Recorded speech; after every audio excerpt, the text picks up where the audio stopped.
This episode of Destructoid is brought to you by Destructoid. Coming up on Destructoid, Rockstar finally spills the beans about Grand Theft Auto 5. We get a much closer look at the Elder Scrolls Online, and that copy of X-Men Destiny we're thinking about trading in could be a valuable collector's item. Let us fill the inside of your brain with video game news right now on Destructoid Live.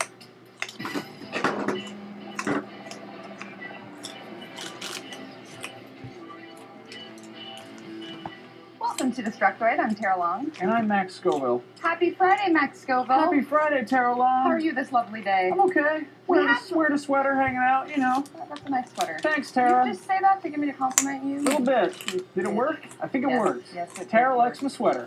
So we have, like, tons of news today. I know I say that every day, but we have, like, a lot. No, most of the time she's lying. We actually have pretty solid news today. Yeah, GTA 5, man. Yep, GTA 5. This video is going to have, like 3,000 views. Just past this part right now. A whole lot of views, yep. Actually, we have something cool to talk about first. Yeah, let's talk about the Wizards and the Warriors first. One of the big things that happened this year at E3 was Bethesda's unveiling of the Elder Scrolls Online, which obviously is an MMORPG about the Elder Scrolls in the land of Tamriel and all that. Since then, they've been pretty quiet about the game, but yesterday they released a 10-minute trailer/dev diary where they showed some gameplay and then had some guys talking about the gameplay, and they kind of gave a quick rundown about what's so special about this game. The combat system seems Elder Scrolls-y enough. You use the mouse to aim, and then the left mouse button is for attacking, whether you're just clicking or holding it down to charge a power. Holding the right button will block, and there's also sprinting and crouching and sneaking. And, that's kind of a change of pace from usual MMO combat where it's press a key repeatedly until the bad guy is dead. There are also going to be massive PvP battles with hundreds of characters on screen at once. There's like 17 on screen there, maybe. I guess that's a few dozen. Yeah, that's some guys. But, as you might expect, the designs have been simplified a fair amount, so the game kind of looks, it's still pretty, but it looks a little bit more like WoW than it does like Skyrim. The quest system puts an emphasis on freedom that Elder Scrolls fans are used to. You can have multiple quests assigned at once, and, you can sort of wander around, and you can switch between your side quests. It's, like you're in an Elder Scrolls game, so that's cool. In any case, if you're interested, this is a big chunk of 10-minute video, and there's lots of guys talking, and then there's, other guys who are in armor who are in the game. So if you want to see that, that's over on ZeniMax Online Studios, the YouTube channel. I don't know how to feel about this. I feel like the whole point of the Elder Scrolls games is like you're getting lost in a magical world that's been so carefully rendered and is so far removed from reality because it's all like a different world. And if you put a bunch of asshole internet teenagers in there, it's all gone. I don't know. You guys aren't asshole internet teenagers. I like you guys, but what do you think? Some of you probably are. What do you feel about it? You're a wowster. I'm not morally opposed to the idea of having Elder Scrolls be an MMO. I'm a little puzzled by all the footage that they've shown because half of it looks exactly like Skyrim, and the other half looks like WoW. And the combat looks good enough, but again, it's kind of too soon to tell right now. You kind of have to see it in action properly. Yeah, I think so. Are there going to be numbers flying out of everything? Is there one of those hot bar things? I hope not. I hope not. Icky. I think there is going to be a hot bar, but anyway, go watch the video. Yeah. Moving on, in case you needed any more proof that the future is indeed black, Activision has announced that they're partnering up with YouTube to allow anyone to live stream Black Ops 2 multiplayer matches straight from their console or PC. God help us all. Because the one thing YouTube needs is more Black Ops 2 videos. That's not a joke. I'm serious, the kids love them. So anyone with a PS3, Xbox, or PC is going to be able to live stream as they're playing. I believe there's like a 15-second lag or something. There's no accessories or peripherals you need to do this. Treyarch is also providing some really cool shoutcasting tools, so people can provide commentary if they want over their footage, or they can hook up a USB webcam if they want to incur the wrath of cruel teenagers saying, "Show me your tits." We actually knew that this was happening a while ago, but we didn't know that they'd be partnering up with YouTube for it, which obviously has a wider accessibility range than some other video platforms. You'll also be able to watch live stream matches from any browser, any mobile device, or tablet, either on YouTube or through the Call of Duty Elite service. And actually, if you watch through Elite, you'll be able to watch the player card of the person streaming the match. So if It's like you're really a part of something. Yeah, and if they're a girl, then you can like message them and be like, "Yo, show me your tits." No, don't do that. Let me see your tits. All right. Well, anyway, I think the technology's cool. I just hope people don't overestimate their upload bandwidth because, that could create some problems. Also, no live streaming between 3:30 and 4 p.m. Pacific on Fridays. That's our turf. Well, I'm glad that Activision and YouTube are doing their part to promote literacy. Yes. I'm just kidding. So if you guys pay close enough attention to video game industry BS, you might recall Canadian studio Silicon Knights' legal battle with Epic Games for apparently sabotaging studios by releasing inferior versions of the Unreal 3 engine so that Gears of War 3 could do better. That was the thing that Silicon Knights said happened, but apparently it didn't, and that's why they lost the legal battle. Well, it's been revealed that Silicon Knights has been ordered to recall and destroy all unsold copies of its Unreal 3 coded games, specifically X-Men Destiny and 2 Human, as well as some games that were in the works that have got Unreal code in them, which according to this source include the unreleased project Sirens in the Maelstrom, oh boy, Crucible, The Evil Within, aka The Box, aka Ritualist. I swear I'm not making these up. These are actually the names of the games they're working on, as well as an unannounced game called The Sandman, which could have been based on the Neil Gaiman comic. I don't know. That's speculation, but that would have been interesting. In any case, the retail copies of 2 Human and X-Men Destiny, Silicon Knights has to buy them back from the retailers and pay for shipping to their giant game furnace or whatever, and then they have to destroy them with their own dime, which, well, here's some book burning footage because that's actually less depressing than X-Men Destiny footage, but hey, anyway, This is really depressing. yeah, actually, it kind of is. Couldn't they just give those to charity or so, like to Child's Play? Well, I mean, I guess yeah. those kids have cancer. They've got enough Here you problems. go, sick kids. Play some poorly received games. But yeah, I mean, this is sad news. This is probably the end of Silicon Knights as a studio because they also did just have to pay $4 million in damages to Epic Games. So that's what happens when you try to sue a big company. Yeah, I would say this is sort of all around bad news bears. I mean, they might not be good games, but a lot of people did actually like 2 Human. There's always that handful of people in the comments on any article about Silicon. They're like, hey, hold on now. 2 Human wasn't too bad. And what if they did Eternal Darkness too? In any case, it's just kind of shitty and wasteful to destroy a whole bunch of video games.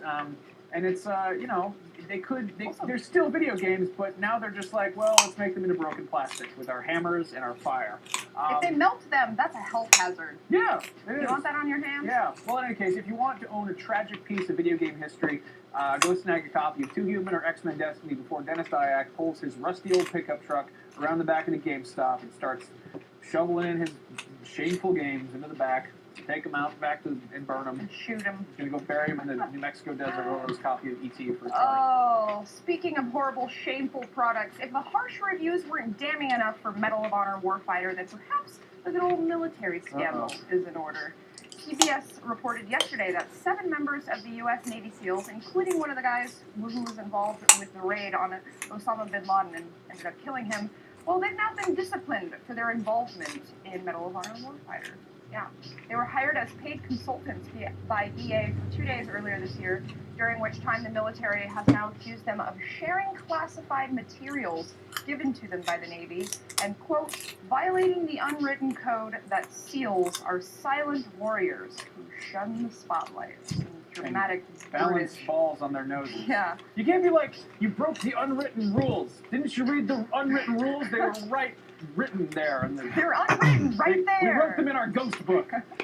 So as punishment, all of the officers who participated in this now have received a punitive letter of reprimand, and half of a month's pay for 2 months has been forfeited. So that's 1 month's pay. Yeah, now. And they have to say that month as one. They have to refer to it as like July. 2 months of 1/2 pay.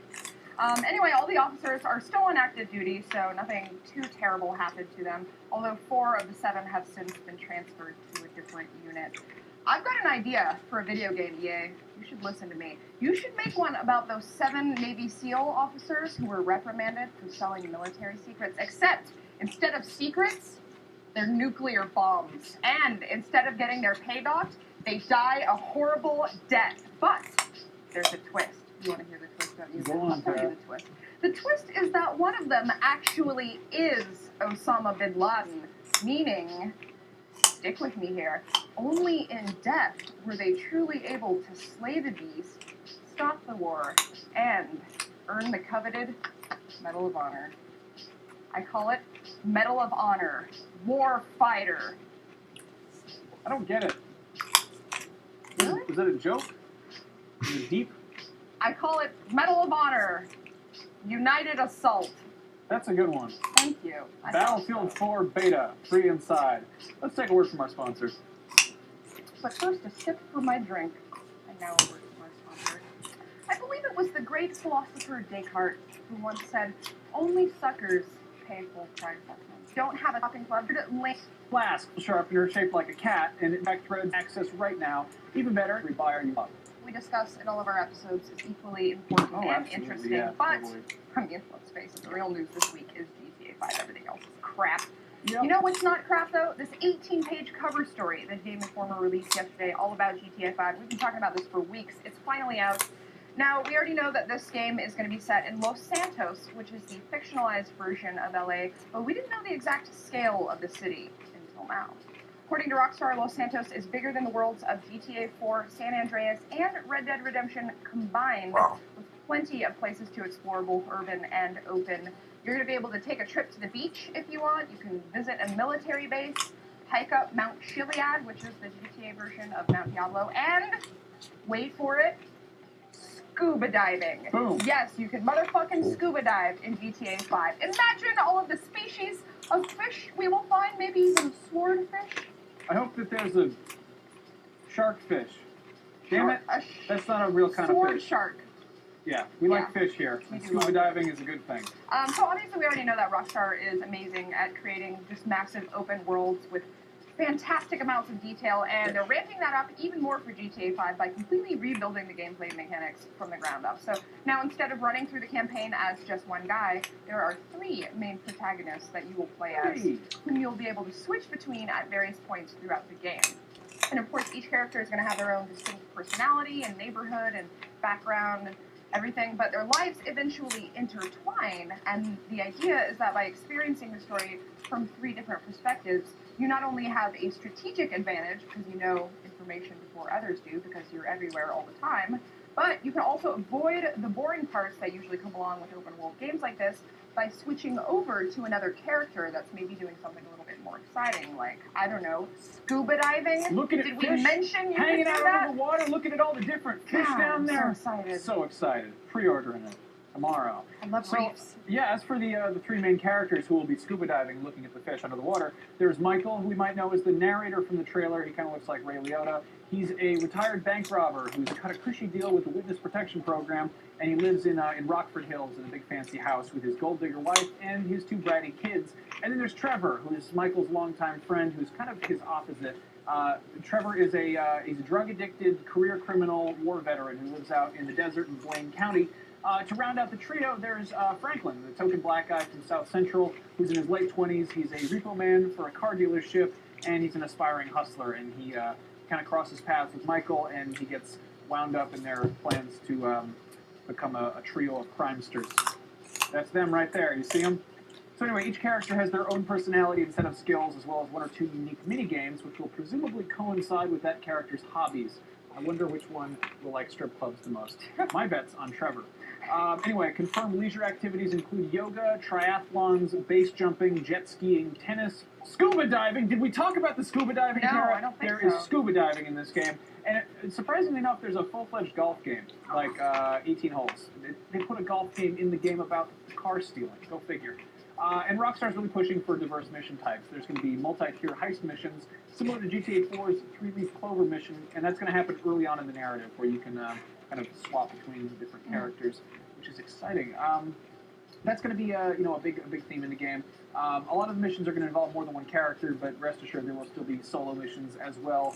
One thing that's interesting is GTA 5 uses the same dynamic mission system from Red Dead Redemption, so you can choose whether to participate in side quests or not. For example, if you see an armored, money cash van truck thing on the side of the street, you can attack it and get the money out of it.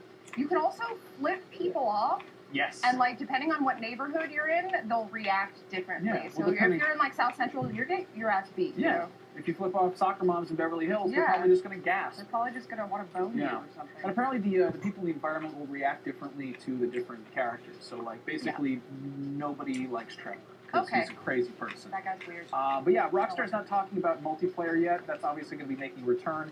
And that's going to be incorporating, presumably, the crew system for Max Payne 3. Oh, yeah, they confirmed talked that. about that. Yeah, that's exciting. So get in Max Payne 3.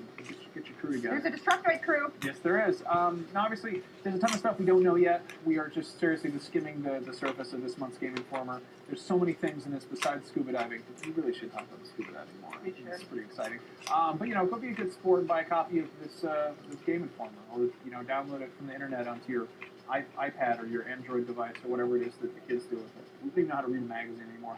But yeah, don't forget, we're getting a new Grand Theft Auto 5 trailer next Wednesday, so stay tuned for that. That'll be cool because we get to see some of these things in action. It will be cool. Now we have time for some Q&As. Somebody said, Anthony Carboni, I love you. Well, that's great. I think you have the wrong show. Yeah, go away. Come back later. Somebody asked, what about the PC pre-order for GTA 5? I I don't know if they're making a PC. I haven't talked about that yet. So.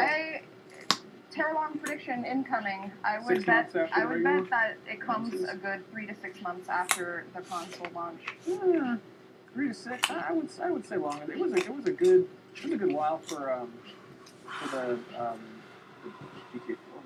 Yeah. Well, Max Payne 3's PC version came, I think, less than a couple weeks after the console versions came out. Maybe it didn't sell that well compared to the console version. It makes sense.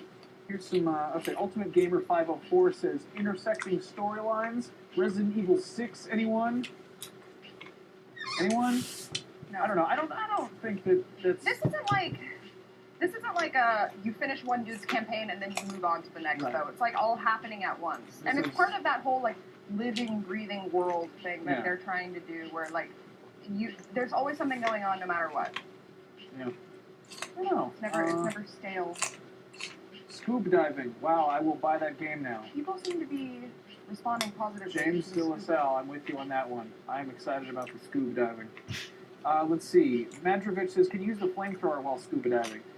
Do you think they're going to have a flamethrower in this? That's one thing is ammunition stores are back, so you can buy guns because, Liberty City, they've got tight gun laws, but this is LA, so it's the craziness. Nataku PK said, for some reason I hope there would be a female character playable because of the multiple protagonists. You and I both, Nataku PK. Yeah. Huh. But then I shudder to think of what would happen to a female character in GTA 5. And then I think, that's not that good. Yeah. Let's see. Spider says the size of GTA is impressive only if there's content on the map, or am I wrong? I'm with you on that. I think there was definitely that, like, that's one problem I had with Red Dead Redemption is there's just you spend so much time just kind of wandering around. If it's urban, it's more interesting, I guess. Yeah. I mean, I can see how it might look like there's a lot going on, but in fact they're just giant set pieces and you can't actually interact with them. I don't think that's going to be the case here. Yeah. I mean, they talked a lot in the Game Informer article about all the detail that they put into the city and how you can go into a store and, like, find all these, like, little, food items and stuff, each with its own, like, unique branding and stuff. You can go into the store and look at the tiles, and some of the tiles will be more worn down than others. It's weird. Things that you don't even think about when you're playing a video game. I'm excited about this. I will say I'm kind of the three character thing. I think that if they pull it off, and I have faith that they can do that. I do too. I absolutely do. They don't really make bad games, Technically, their games are. I was really impressed with how they did Max Payne 3 and the whole seamless transition between cutscene and gameplay. Like, I think that's gonna. Yeah, they've stressed that a go lot. a long way. If there's a forklift mission in this, though, I'm just gone. I'm just done. I'm putting it down and walking away. Sorry, no more forklifts, Rockstar. No, thank you. Those are terms of agreement. Scuba diving. That's what I want. So that is about all the time that we have for today's show. I hope you enjoyed all the GTA 5 news that we had. There are a couple things, actually, that we should announce. We just put a video up on Rev3 Games. What's the video that we put up next? It's Casual Friday. We talked about launch titles for video game systems that they put out games in the past. We talked about our feelings on past launches. In lieu of the Wii U and its favorite launch titles and such. Also, we've got kind of a huge announcement that's coming next week on Revision3. We're not going to tell you what it is now, but it's pretty big. We're getting a dog. You're probably going to shit your pants. Yep. The dog's probably going to shit on the carpet, too. Spoil it, Max. It's a Rottweiler. We got it from the pound. It's got shut your mouth. Just shut your mouth. We're going to be back here on Monday, but in the meantime, you can find us over on Twitter. I am Tara Longers.